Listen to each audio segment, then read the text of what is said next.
Hi guys, today I'll be taking a look at another switch for gaming, the Outemu Silver. Let's get started. Now, the Outemu Silver is supposedly a Cherry MX Speed Silver clone, and I say supposedly because its specs are closer to the Outemu Red than they are to the MX Speed Silver. More on that later. Also, this is for you guys because I couldn't find any keyboards that have these switches pre-installed on them. Now, my question is, did those keyboards even exist? Because I'd like to know. Now, pricing wise, these are around £1.50 for 10 switches on AliExpress, placing these in the budget range. And this is what they look like when disassembled. Feel free to pause the video. Now, let's move on to the switch categories.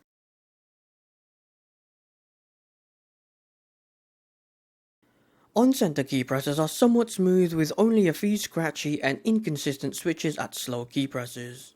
However, off-center key presses are much more inconsistent with at least 70% of switches being scratchy, especially at slower key presses. Overall, they're slightly worse compared to the MX Speed Silver, which I didn't expect, so I don't recommend these at all. 4 out of 10. Now, according to Outemu, these switches actuate at 45 grams at 1.6mm with a bottom out force of 65 grams at 4mm. Now, in terms of the actual key feel, they're very generic. They don't feel like speed switches in any way. The higher than usual actuation point at 1.6mm is pretty much non-existent. Plus, these bottom out at 4mm, so it's not really any different compared to the Outemu Red.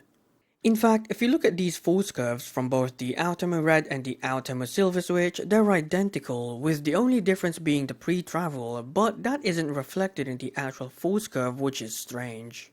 Now, what about the weighting? Well, they're still on the light side at 45 grams, on par with the Cherry equivalent. So yes, I'm not a fan of them, but since the actuation point feels normal and not speedy, they're a bit easier to use. Adding on to that, their consistency is fine, not great, but I suspect most people wouldn't have any issues with it even though they feel less than ideal, especially when typing slowly. Overall, these are as average as most switches go, which leaves me far from impressed. 5 out of 10. Now, sound is a bit more unusual, so to speak.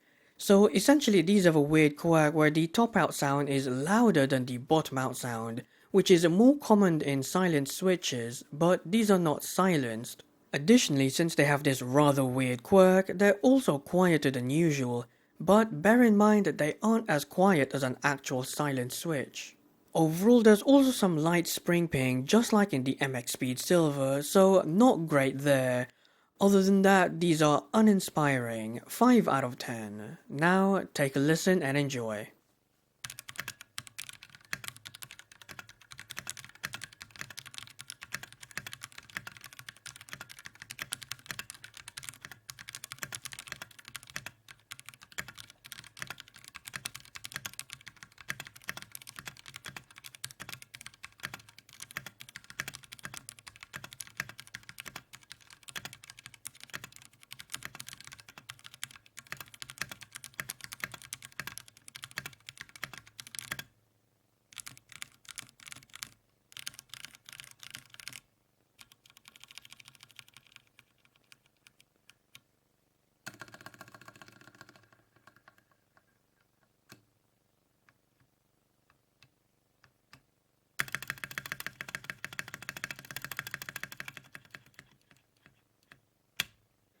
Now, unlike with the MX Speed Silver, these switches are actually usable for typing given they don't have a high actuation point.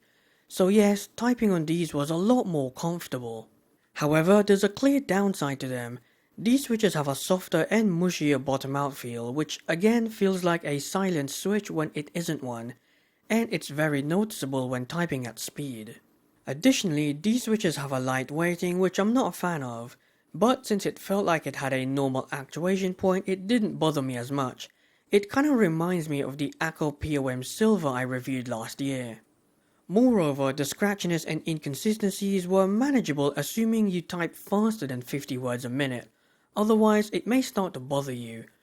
Overall, I think you guys can tell that this isn't a super impressive switch, And yes, it's not. It's fairly generic really, but not absolutely terrible.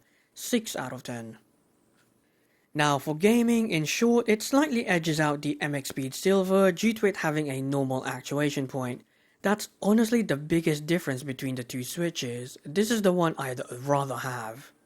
However, I have to mention that I'm not a fan of the light weighting since that still led to some accidental key presses, but not as much compared to the MX Speed Silver, which again just show how sensitive those cherry switches were.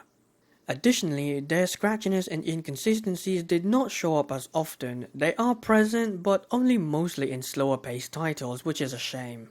Now, what about that soft and mushy key feel from before? Well, it was present during gameplay, but it barely bothered me when actually gaming, so it's not really an issue here, it's more an issue when it comes to typing really. And remember, this was supposedly designed for gaming. Overall, it does edge out the MX Speed Silver, which is a positive here, but then again, this doesn't feel like a true gaming switch even though I liked it more than the MX Speed Silver. 7 out of 10. In conclusion, this feels like a fake speed switch. It feels like a rebranded Outemu Red with a slightly higher price tag. It just doesn't feel right, and that might be why it isn't as popular. I mean, a Cherry MX Red clone is probably a better deal in most markets anyway. The final score for this switch is 27 out of 50 or 54%, which is an improvement over the Cherry MX equivalent which we've seen in many clones, so this isn't surprising. And that's the end of the review, and next time I'll be looking at an actual silenced switch. Can you guess which one that may be? Anyway, until then, take care and goodbye.